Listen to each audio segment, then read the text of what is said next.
VSiN, the sports betting network.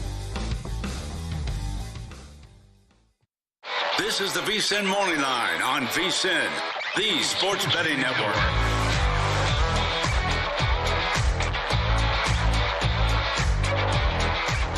Good morning, happy Thursday, and welcome into the VSiN Morning Line, getting you ready for the NFL weekend ahead. I'm Grace Remington with Michael Lombardi. We are breaking down this Thursday night football game in just a minute, but first, a look ahead at what's coming up on today's show. Jam-packed with plenty of guests. Coming up at 8:30 Eastern, we have Eric Coleman, former New York Jets player, with his reaction to the news of Robert Saleh's firing, plus his favorites to win the NFL and college football titles this season. Then right after at 8:45 Eastern, Rob Guerra, host of the Gold Standard 49ers podcast, doing a 49ers deep dive and a preview to Thursday Night Football. And of course, our Thursday regular wrapping the show with us at 9:15 Eastern, Mike Palm, Circa VP of Operations, giving us a contest update from Vegas and Palms Pressing 3 with Michael Lombardi. Coming up in this hour of the show, we're going to get into some NFL news with Michael, take a look at his updated NFL power ratings, and also look at some longer shot plays with an offer you can't refuse. But Michael, let's get into this TNF game tonight in the NFC West, 49ers and Seahawks. This line was immediately bet up at open from 3 to 3.5. It's held steady there all week. The total, though, has been bet up 3 whole points from 46.5 to 49.5. Now that we're finally here on game day, what are your key matchups in this game? Well, I think the total's going up because I think both defenses, the 49ers particularly, are a little bit overrated. I mean, I know we have a perception of the 49ers defense. However, it really hasn't manifested itself. Really, and when you think of it, the 49er offense controls the ball for 34 minutes. And their defense is only on the field for basically 25 minutes, and yet they really can't get control of the game in that little bit of time. I mean, they've given up 106 points in just that amount of time.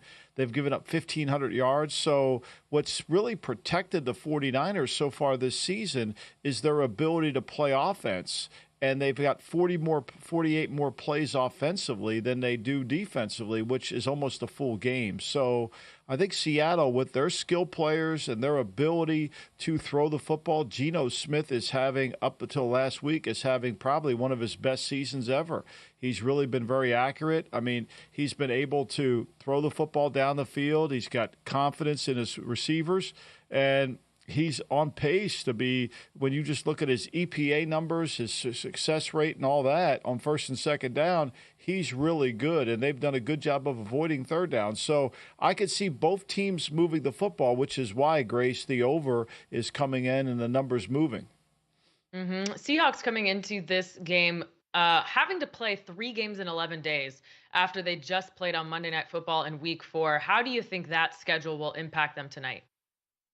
Well, the fact that they're playing an opponent that they know, Mike McDonald, as the defensive coordinator of the Baltimore Ravens, went back last year and really annihilated this 49er offense. And, of course, it's a different team, different setting and all that. But where I think they're very good is Seattle is a very good third down defense. They're very good in the red zone. They're 9th overall in the red zone. They're 9th in the NFL on third down defense. So they're going to have to be able – they're going to move the ball on Seattle. They got to just be able to keep them out of the end zone, not let the game get away from them. With Seattle's issue is going to be their offensive line. Can they protect well enough?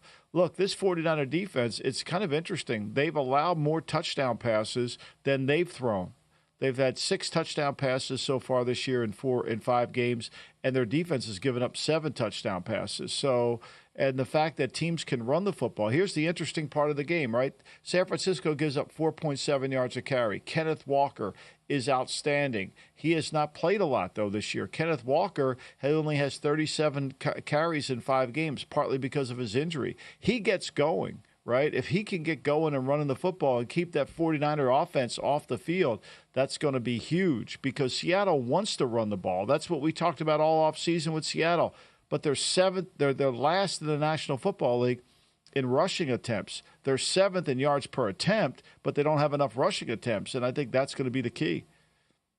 That game you mentioned between the Ravens and 49ers last year is probably the game that helped Mike McDonald get this job as the Seahawks head coach, you look at the numbers from that game on a down per down basis, 49ers really didn't do all that bad, but the Ravens forced 5 turnovers. Now, McDonald doesn't have the players he had at the Ravens. What do you think is the biggest challenge for him, not just with the Seahawks overall this season, but in tonight as well?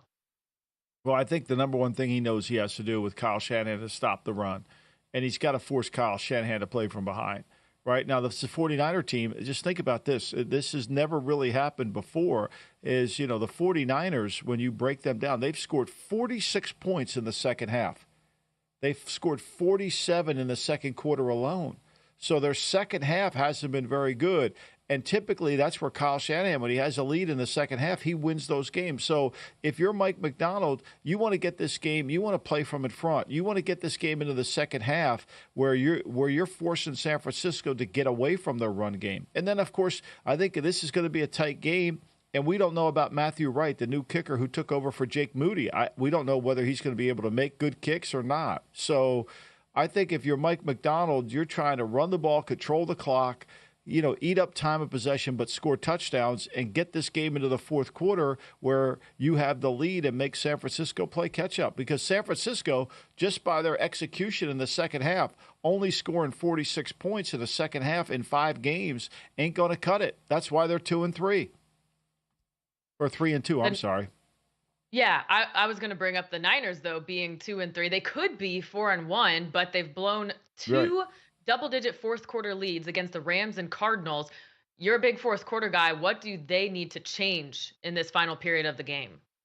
Well, I mean, really, you look at the Ram game. Ronnie Bell drops 2 passes. They miss a field goal. I mean, they have plays there. They're just not making them. I mean, they're in position to win that Ram game. There's no excuse to lose the Ram game. Last week, then they lose their kicker, Jake Moody, and they can't. They turn the ball over. Mason had a horrible turnover in the red zone last week. So they've beaten themselves in the second half, and I'm sure Kyle Shanahan's preaching to his team, look, guys, we got to protect the ball in the second half, and we got to score. We talk about the fourth quarter all the time, and when you've only scored, 46 points in the second half alone, you're going to have to make some adjustments in the second half. You've got to close the game. When the game is on the line, you've got to figure it out. They've only scored 22 points in the fourth quarter. Their point differential in the fourth quarter is 36-22. That's how you lose games, especially when you're in tight games. It feels a little premature to say this so soon in the season, but it's a must-win for the 49ers. 2-3 right now. A loss to the Seahawks with the head-to-head tiebreaker would essentially drop them back to 3 games behind for the division lead. Nick Bosa knows this. He talked about it in the locker room yesterday. Let's take a listen to him. How much more pressure is on this game given that you have lost 2 divisional games? It's a lot of pressure. It's not a must-win because I'm stealing Kyle's team meeting thing because technically your season's over if it's a must-win, but it definitely feels like it's we're treated that way. It is a must-win. I mean, you lose to Arizona at home, you lose to the Rams on the road, and then if you lose to Seattle on the road, you've lost to every single team that you have to beat to get the title. And now you're looking really at a wild card. I think it's going to be hard to overcome that and win the division. Now, the good thing is there's no team running away with it. No team is going to dominate. The Rams are a mess in terms of their injuries and their overall team. Arizona is never going to be consistent enough to be able to win it, although they play hard each week. So, it's a must-win. I don't know if 12 wins is going to be the team that wins this division. I think a 10-win team does, but you lose those tiebreakers, as you mentioned, Grace, and that's the problem. They've got to get their team right. They have some time off before they play Kansas City 10 days from now, and they've got to get their team right. They've got to be able to get all their players back. They should have McCaffrey back next week, which would be huge for their offense and maybe be huge for the second half of the season. Well, the Niners can take comfort knowing they've been in this spot before. In 2021, they started at 3-5 before going on a 7-2 run and reaching the NFC Championship game. Then in 2022, they started 3-4, rattled off 10 straight wins, and again made it to the NFC title game. So perhaps they can draw some inspiration from those seasons. Let's get into some of the baseball headlines from last night because we are in the midst of one of the most exciting MLB postseasons of all time. And I'll start with the game in your area, Michael. Phillies, Mets. Mets advancing to the NLCS for the first time since 2015. And this is after being 11 games below 500 on June 1st. That sparked Francisco Lindor to call a players-only meeting. And since then, they've been 72-42. With a postseason run for the ages. You're in that area. What's the reaction been? Well, I mean, look, the reaction is what you would expect from Philly fans. I mean, you don't want to be driving in your car today and listen to WIP because it's bad, right? I mean, it's really bad. And so, you know, when Lindor hit that grand slam last night, you could just feel all the air come out of the Philadelphia Phillies. And you know, they had one of the best records in all of baseball last year. They won 95 games. I don't think they expected to lose this game. I don't think they expected to give up a grand slam to basically seal the game, but they did. And, you know, and this is where it moves on. They've been very disappointed in terms of they've been able to get there. There's been Red October here in Philadelphia. The Philly flags are all over every street I go down in Ocean City.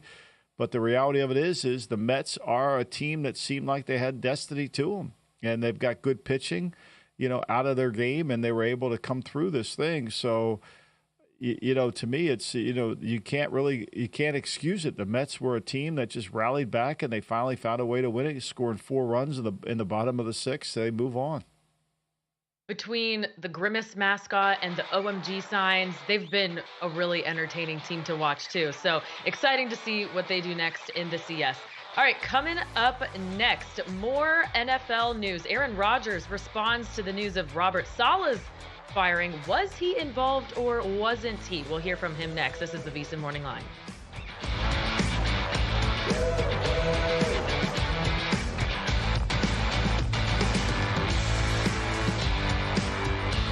Time. There's nothing more valuable. It's what drives everyone to make the most of every moment. We celebrate living large in the now. In a city where time disappears, we create experiences that electrify the soul and memories that will last forever. We go big, we go all night, and here, everyone is invited. So get loose and get loud. This is Circa. You'll have the time of your life. Coming up Thursday on Follow the Money, 49ers Seahawks playoff baseball. Props and picks with Paul Charchian. Also the Meat Man with soccer picks. And Brad Powers on a great college football card. Follow the Money weekdays 4 to 7 Eastern on VSiN, the Sports Betting Network. Want to see who at VSiN is on a hot streak? Go to VSiN.com/picks to see all the selections and weekly leaderboard of VSiN hosts, writers, and guests. Become a VSiN Pro subscriber and get every pick sent to your inbox daily. Just head to VSiN.com/pro. So, Paulie, have you had a chance to read the VSiN Daily yet? Yeah, came in at 3 a.m. What's Bill doing up that late? Well, rumor has it starts off with a 12-hour meditation session. Then he just pours himself over film and live TV, really focusing and taking it all in. Bill's in with the biggest insiders, talking trade secrets, strategies, the whole nine, absorbing the info. And then and only then can the writing process begin.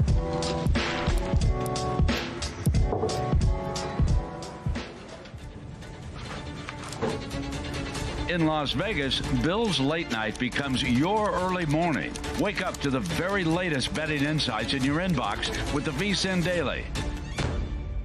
Sign up for free at vsin.com/newsletter.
You're watching the VSiN Morning Line right here on VSiN, the Sports Betting Network.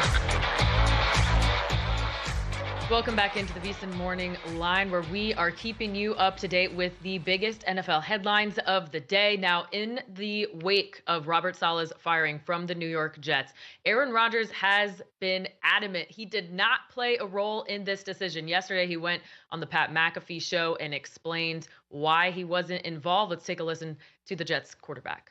As far as any of the ridiculous allegations out there, I'm not going to spend more than one sentence in response to it, and that is that I resent any of those accusations because they're patently false. And it's interesting the amount of power that people think that I have,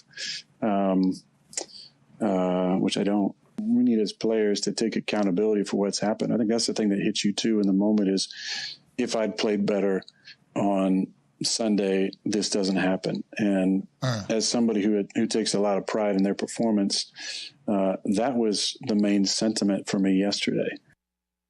Yeah, and I believe him. I don't think he did. I think if anybody knows Woody Johnson, anybody who understands how Woody Johnson operates, anybody who understands how he thinks and who he talks to would know that he's not one of these owners who kind of endears himself to the players. I mean, he's not Mark Davis. Mark Davis listens to the players. I mean, Mark Davis had meetings with players before he fired Josh McDaniel.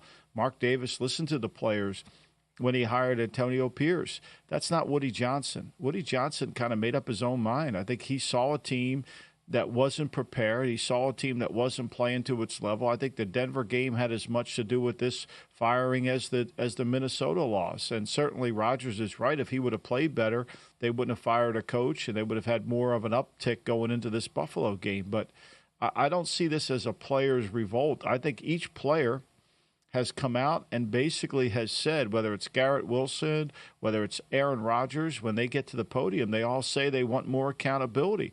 Well, look, I write about leadership every single day, and if I'm listening to the players, as Woody Johnson was, talk about a lack of accountability, I can only blame one person, and that's Robert Saleh, and that's been the case all the time. Woody Johnson, we have to remember, was never involved in this hire because he was overseas in an ambassador role when it went down. Where do you think, though, he was getting his influence from? Was it from do you think the fans and media had a big part of this? No, I think Woody Johnson didn't listen to anybody. I mean, look, Woody Johnson, you could say he was over in Ireland. He wasn't involved in this hire. He was intimately involved in this hire. Robert Saleh had one job, and that was his chance for the Jets. I mean, he went on a bunch of interviews. Remember, he was really a popular candidate, and it was surprising that he was able to get this job. And I think a lot of it had to do with Woody. You don't have to be in America and be involved with it to make the pick. Woody was going to make the pick all along, and this was his guy. Joe Douglas orchestrated it. And, from the 49ers, they felt like he could be the guy that could turn this team around. But let's go back here. This is a bigger story than Robert Saleh. The Jets are a 34% win percentage team since they lost the playoff game to the Pittsburgh Steelers, the divisional championship game in 2010. They were down 24-0, and they came back at 24-19 and lost the game. Since then, it's been 4 coaches, 3 general managers, and the only constant is Woody Johnson. The culture within the building is horrendous. It's never going to change. I mean, all these Jet fans that think if we're just one coach away, boy, if we get Mike Vrabel, it's a mess. I mean, you're going to have to work within a structure that makes it very challenging. So I think, to me, as much as I think Saleh wasn't a good coach, and I've been on record as saying that since probably his first season there, I think it's a hard job at the New York Jets, Grace.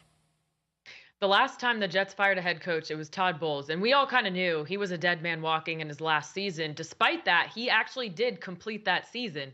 So we didn't get to hear from you yesterday when this all went down. What was your reaction to how soon it happened? Classic Jet. It's a classic Jet maneuver. Like, to me, if you want to fire Saleh, you should have fired him last year.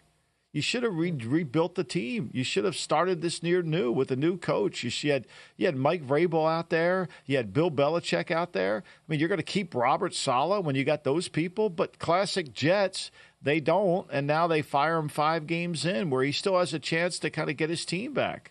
And, look, the biggest issue with the team, which they can't identify, is their offense is horrendous. It's not just bad, it's horrendous.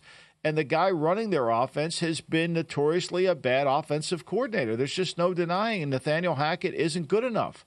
And so they wanted to bring somebody in this offseason to help Nathaniel Hackett. You know what happened? That didn't happen. And so they don't replace Nathaniel Hackett, and now they're wondering why they have problems with offense. I mean, this is the classic New York Jets. They don't handle things in a timely fashion, nor do they solve the problems that are the most prevalent problems. That's why organizations fail. And so my first reaction was classic Jets, stupidity. You should have fired Saleh at the end of the year last year. He didn't deserve to come back for another year. He really didn't. He didn't. He proved that he wasn't qualified to be a head coach over his time. And you needed a revamped offense. Now, you could have kept Nathaniel Hackett if you wanted to make Aaron Rodgers happy. That's fine, but you needed somebody else to come in to start the slate clean, to rebuild the team.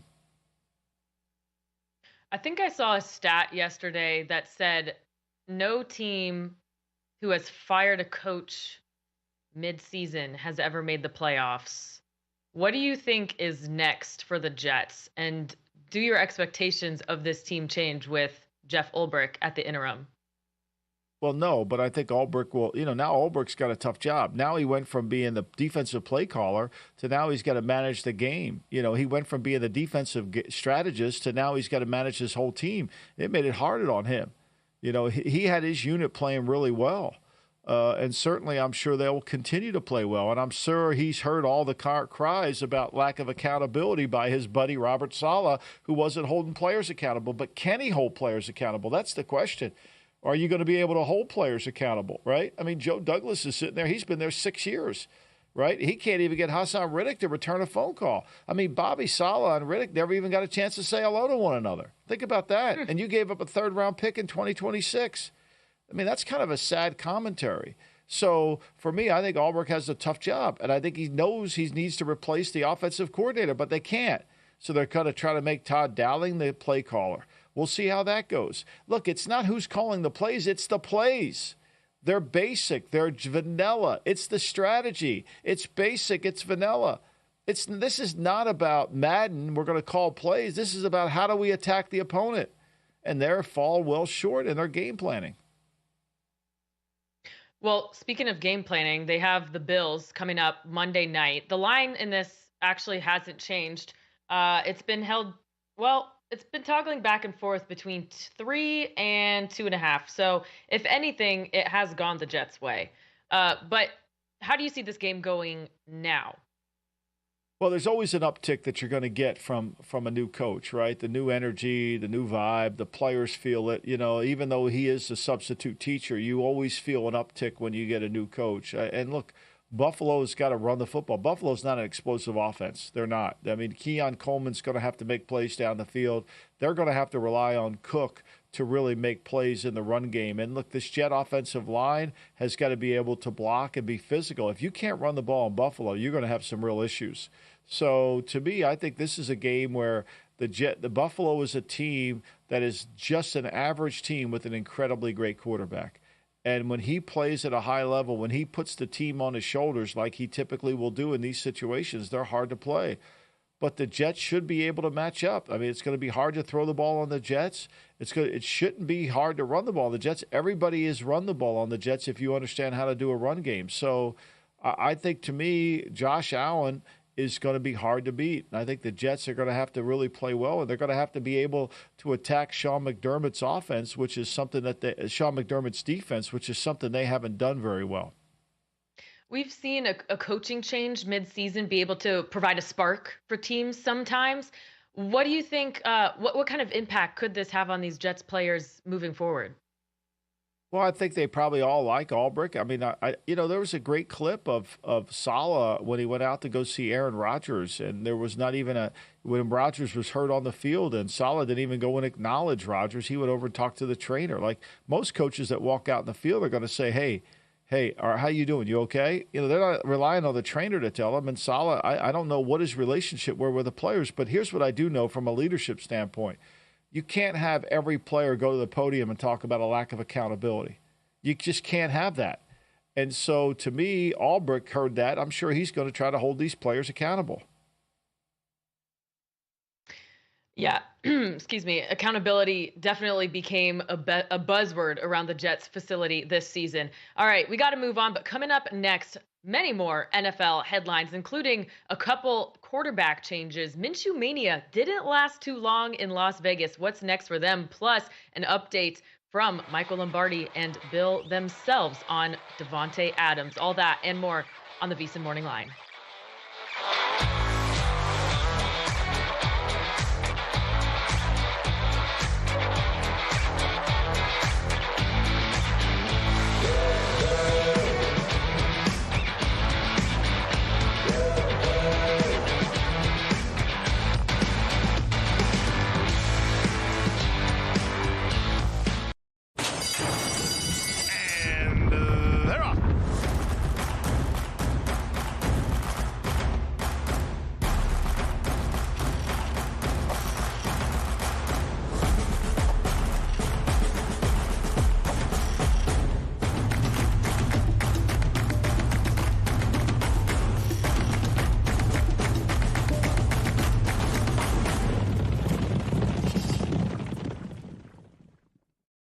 Sports betting game with VSiN's exclusive betting splits. Stay ahead with real-time market trends and track bet percentages on any matchup. Then uncover the edge by comparing them to the amount of bets placed to find out where the sharp money is headed. Upgrade to VSiN Pro to access betting splits, live odds, line moves, power ratings, and in-depth game analysis. Go to VSiN.com/pro to join VSiN, the sports betting network.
This is VSiN, the sports betting network.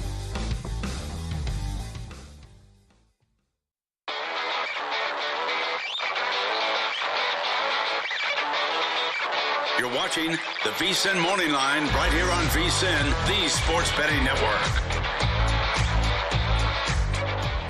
Welcome back into the VSiN Morning Line, and thank you for beginning your work day with us. I'm Grace Remington with Michael Lombardi, and now Harrison Sanford rejoining us here on the show. Guys, it has been more than a week since Davante Adams demanded to be traded out of Las Vegas, and the deal still has not gotten done, but there are plenty of rumors swirling, plenty of teams interested. The Athletic now reporting there are still 4 teams eyeing a possible trade: the Jets, Saints, Steelers, and Bills. 2 of them a little bit more obvious than the others, considering their quarterbacks played with Adams at one point in their careers. But, Michael, you and your pal Bill Belichick went on the Coach podcast yesterday and discussed this whole situation. Let's take a listen to that right now. Davante Adams wants to get traded. That's going to be a big story. And I have a feeling that, as we tape this, by the end of this week, he probably will get traded. Not for a second-round pick, which supposedly is what they're asking for. That's ridiculous. I don't see how anybody's going to give a second-round pick for him. You'd have to feel like this guy is going to, Adams is going to take us to the promised land, and he's going to get us over the hump this year because he's also got a big salary. To me, the hard part is that you've taken away all my leverage. Right? He's now, his contract's huge. He's making, now it was $950 come off. So say he's around $12 million. I want to get away from the contract.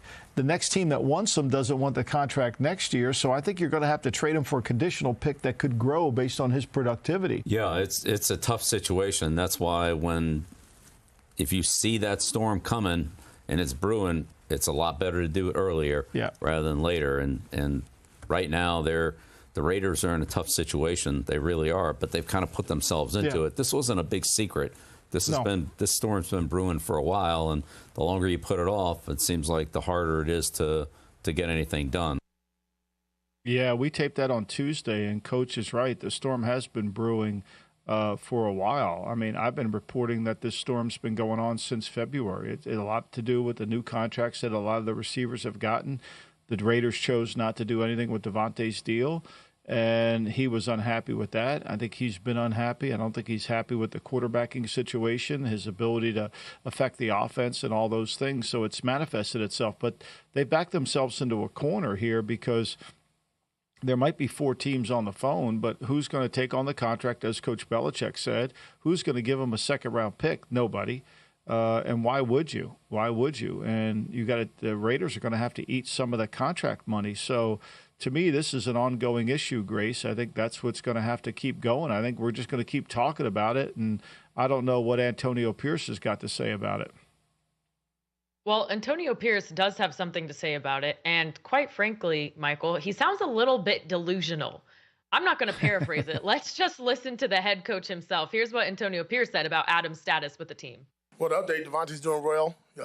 Hamstring's getting there. He's getting closer and closer to get back on the field, on the practice field, and good spirits. We talked, so everything's good. Do you see any scenario where he can return to the Raiders? He's still a Raider. He's never not been a Raider. Yeah, actually playing a game for the Raiders. He's still a Raider. When he's healthy and he can play, we'll play him. Well, that's just propaganda. I mean, that's just flat-out propaganda. That's all that is. Because he's trying to tell the teams that are interested that we're going to keep them instead of trading them. They have to increase their position of strength in a negotiation. So that's just sheer propaganda. There's not one word of there that you believe. The kid said he's not playing anymore there. And the fact that he's there, if you can't trade him, they're just trying to strengthen their position and make people think that instead of taking a bad deal, they're going to keep him on the team, Harrison, and I don't see that. So my question for you, Michael, when realistically do you think this deal happens? If you think that these teams aren't really going to budge on that initial asking price for the Las Vegas Raiders, when would you predict it does take place? Well, I think when the Raiders realize that that the best deal's out there. I mean, if there was a deal the Raiders liked, it would have happened by now. So basically what you're hearing is there's no deal they like. And I don't think anybody's going to increase their offer because, look, I don't believe there's 4 teams in it, to be honest with you. I think there's really 1, maybe 2. I think it's the Jets. So you're playing basically a poker game, and you're basically deciding on whose hand's better, my hand or yours. And the Raiders don't have a hand. They're sitting there with 2 pair of 2s. They don't have a hand. because they're asking for something ridiculous. Now, until they lower their demands, until they discard some of their cards, there's no way a deal gets done. And eventually, fear does the work of reason. He's not going to play for him. See, Antonio's trying to put it out there that he's coming back. No, not so fast. He's not coming back. He's not going to be happy. And if they lose this week at home to Pittsburgh, which I'm sure many people think they will in the betting market, then, this team is really going to be playing for next year pretty soon. They're not good enough to beat anybody. They lost Christian Wilkins, their defensive lineman. They've now gone to Aiden O'Connell at quarterback. Are you kidding me? I mean, Aiden O'Connell couldn't move the ball against Minnesota last year. They lost 3-0. Aiden O'Connell couldn't complete a pass after the first quarter against the Kansas City Chiefs. Aiden O'Connell went in through an interception in the last game they played. I'm not saying he's better than Gardner Minshew. Gardner Minshew at least can function and they operate. I mean, they just replaced themselves with the worst quarterback. They're kidding themselves. I like the kid, Aiden O'Connell, but he's a backup quarterback. I mean, Gardner Minshew has won some games. I'm not sure Aiden O'Connell can win games. Well, you say, well, he won a game against the Chargers. Come on now. That game was Brendan Staley's goodbye to the NFL in terms of being a head coach. So I don't see that at all, Grace. I think, to me, this move to Aiden O'Connell by the head coach is another desperation move. Look, I'm not sure that anybody's sold on whatever's going on out there. I think if truth be told, I think Mark Davis isn't exactly, when Josh McDaniels was there, everybody was promoting him to be upset about the head coaching record. Well, really, hadn't gotten any really better now that Antonio Pierce is there. They don't look like a playoff team at all. O'Connell didn't really provide any proof that he was better than Minshew. Once he came in relief last Sunday, he went 10 of 20 for 94 yards and threw an interception, just like Minshew. However, Antonio Pierce, despite these guys going through an actual quarterback competition during training camp, now says, I don't plan on making switches at any time. When it's time to make a switch, we'll make a switch. So it's looking like O'Connell is the starter for the near future. But do you think this is a competition that extends throughout the season? What is the appropriate thing for him to do here? Well, I mean, look, I don't understand how you could watch that game last week and blame it all on the quarterback, right? I mean, to me, there's other issues. And I think, to me, this is an act of desperation. It's the old adage, the John Madden adage, when you have two, you don't have any. They don't have a quarterback. I mean, this was the problem going in. Now, look, they weren't – I think part of the issue here is the organization wasn't in tune to signing Gardner Minshew. I'm not sure there was a complete universal decision to do that. I think that this was Tom Telesco, their general manager, who wanted to sign him, and they felt like they needed to get somebody to protect themselves, which is true. But I think they fully expected to go into the draft. They had this illusion that they were going to be able to trade up to get to get Daniels from at the top of the draft, and that never happened. I mean, they because Pierce coached him at Arizona State, because Marvin Lewis was at Arizona State, they had this notion that they could get up, and if the kid played hardball with all these teams, remember, he wasn't sure where he wanted to play. It was all just a bunch of crap. It's all noise. So to me, this is where they are. They didn't improve the quarterback. They had no idea that Atlanta was going to take Michael Penix, or they should have traded up to get Michael Penix. They couldn't do it. I mean, this is the bed they have to lay in now. So I think, as you move forward, Harrison, it's hard. Let's stick with that matchup between the Raiders and the Steelers. We obviously just broke down the situation with the quarterback situation for the Raiders, but on the Steelers side of things here, Michael, we do have some news as it pertains to Russell Wilson. He was a full participant in practice, the first time in a very long time for the Pittsburgh Steelers earlier this week. What does Justin Fields needs to show in order to keep Russell Wilson from potentially reclaiming that QB1 job that he had going into the season? Well, that's a great question, and I don't think any of us can answer it because we don't watch practice. I find it, the amazing thing about Justin Fields is no matter how he plays, people support him. And I think, to me, unless you really understand football, you really can't support him. I think he's improved. I think he's gotten better. But there's limitations to what he does on the playing field, and defensive coordinators are smart and they know how to defend him. Mike Tomlin probably will make the move to go back to Russell Wilson because I think Mike Tomlin believes Russell Wilson gives him a better chance to be more explosive on offense. Now, you got to be able to protect the football because the way they lose the game against the Raiders is if they turn this thing over. So I would suspect by Friday we're going to have some form of decision. If they play Fields in the game, I think Fields is certainly capable of beating the Raiders. I think there's no question about that. I think the question really becomes, can Fields beat Baltimore? Can Fields beat the team that they have to beat when it matters? I think that's going to be the biggest concern. Okay, news all over the NFL this week. Those aren't the only quarterback changes we're looking at. The Patriots deciding to start Drake Maye against the Texans of all team. And the Texans, meanwhile, dealing with a massive injury to their star skill player. We are going to get into that game and those headlines, much more on the other side. This is the VSiN Morning Line.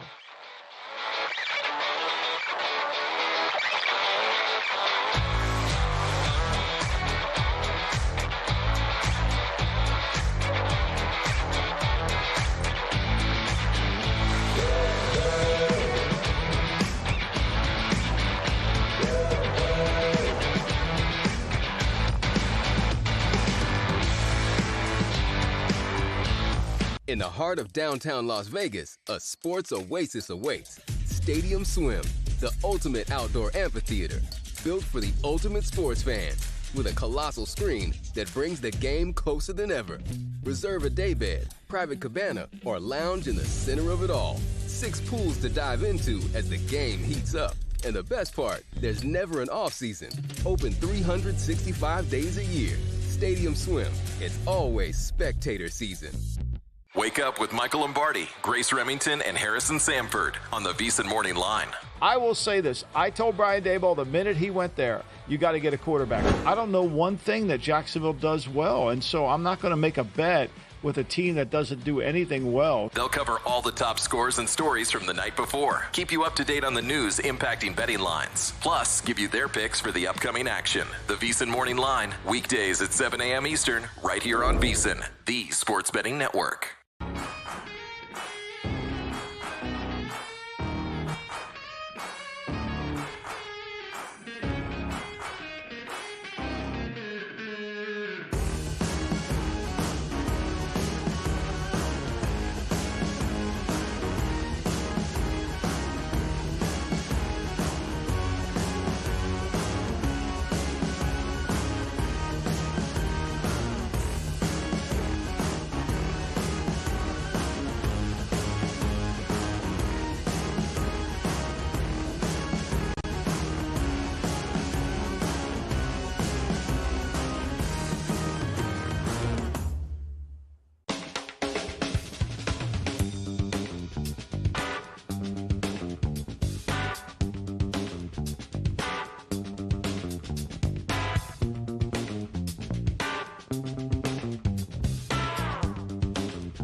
You're watching the VSiN Morning Line right here on VSiN, the Sports Betting Network.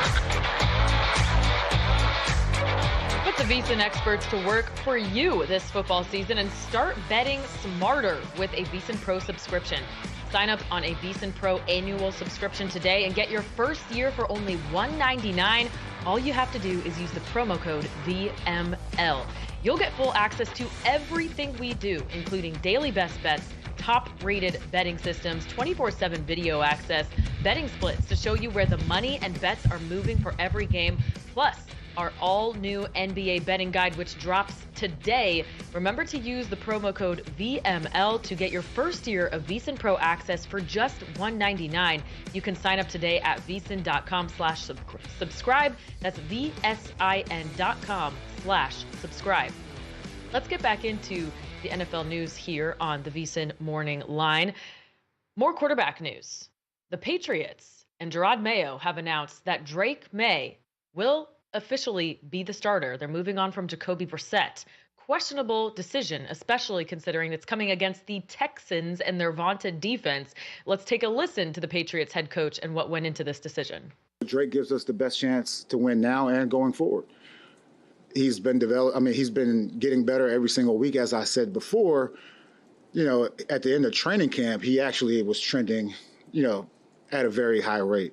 And that has continued through the early part of the season. And so, it was solely my decision to make this choice. I had a conversation one-on-one with Jacoby. I had a conversation with Drake. We're all on board. I find it interesting that he had to throw in there, it's solely my decision. Well, who else would make this decision? Jonathan Kraft, perhaps? Who else makes this decision other than the head coach? Why did he have to throw that in there? But the decision was made simply because of the schedule. They play Houston at home. He's not going to take them, and he's not going to start a rookie quarterback on the road in Jacksonville. Not going to start a rookie quarterback against the Jets, even though it's at home, because he knows he can't block the Jets. He's already seen that show, so that's not going to work. They got 131 yards in that game, couldn't block anybody. Then he's got 2 road games against Tennessee and Chicago.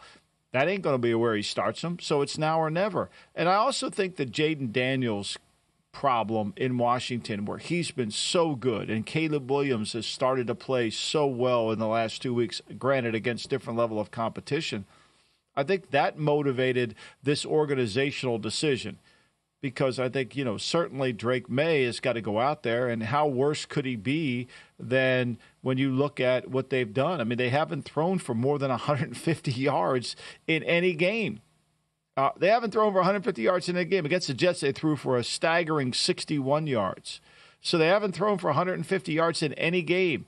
They've rushed for 170 in the opener. They ran for 151 against Miami last week, but they've yet to throw for 150 yards. So just by that, now, you put this kid behind an offensive line that can't block. He's got athleticism to move and run around.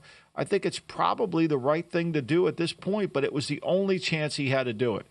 It was the only chance. And I'm so happy that Mayo decided to make this decision on his own, Harrison.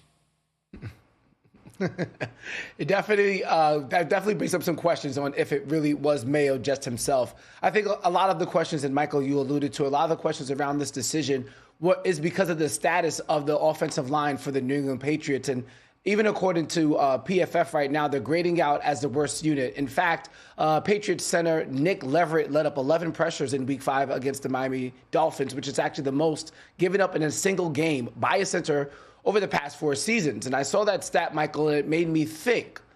I wonder if there's a way that a bettor can leverage this offensive line for in the betting market. And I think to myself, does Drake Maye, will he be more precluded to maybe using his legs this upcoming Sunday? As I look at it right now, he's at 4.5 rushing attempts and just at 30 rushing yards in their upcoming matchup against the Texans.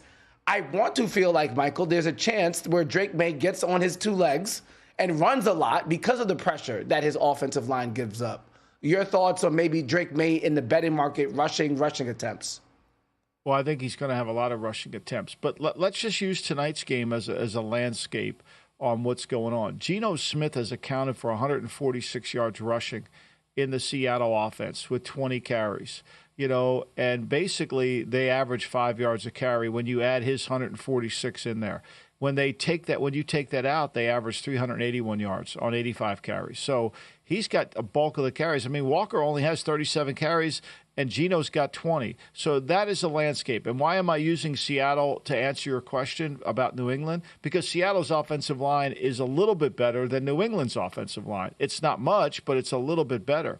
And so New England's bottom line, and, typically I don't agree with Pro Football Focus very often on their rankings, but it would take somebody who really wasn't paying any attention to see how bad this line is. Some of these players you don't even know. They don't have a left tackle. The right tackle's overweight, has a hard time moving.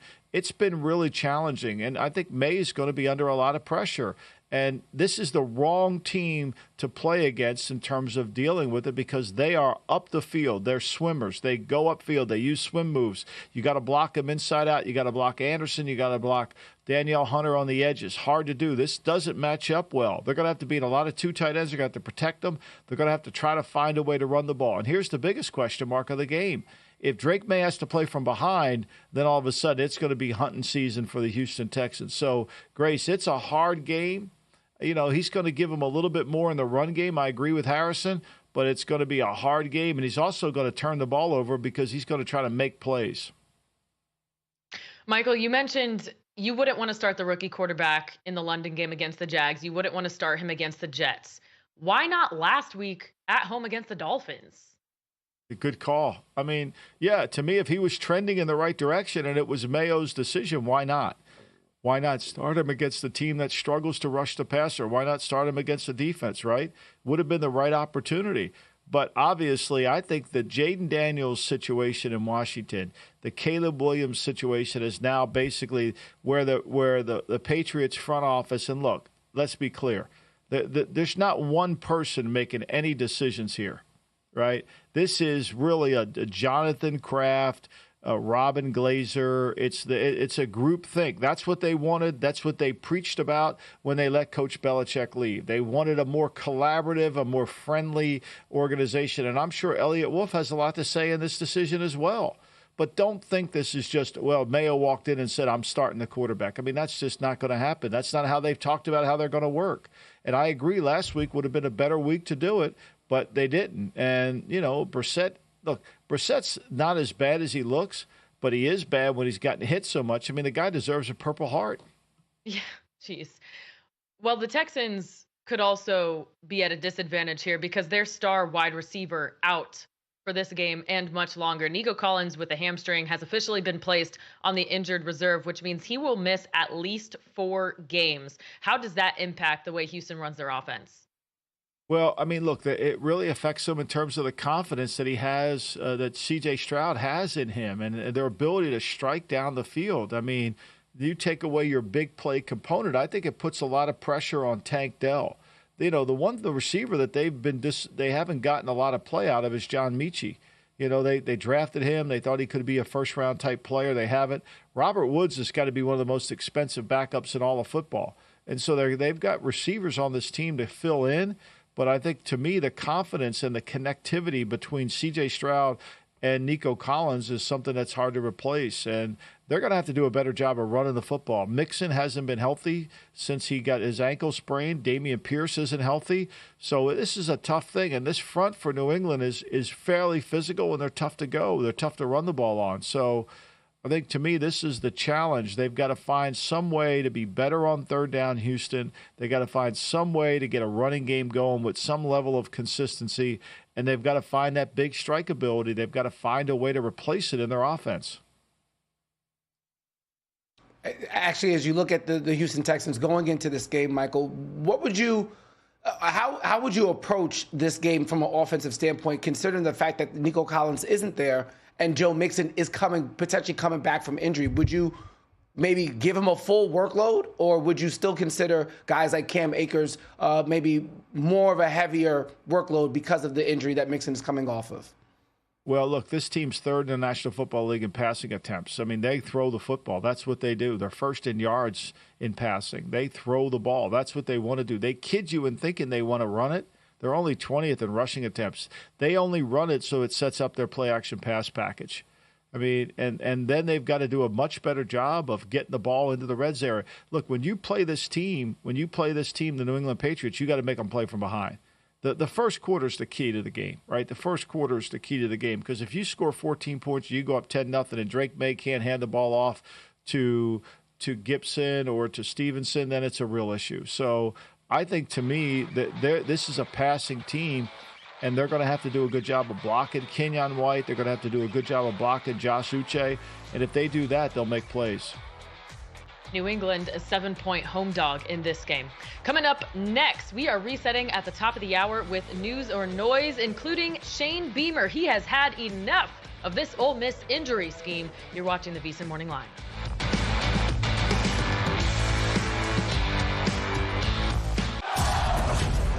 The only thing better than football is the excitement of all the contests.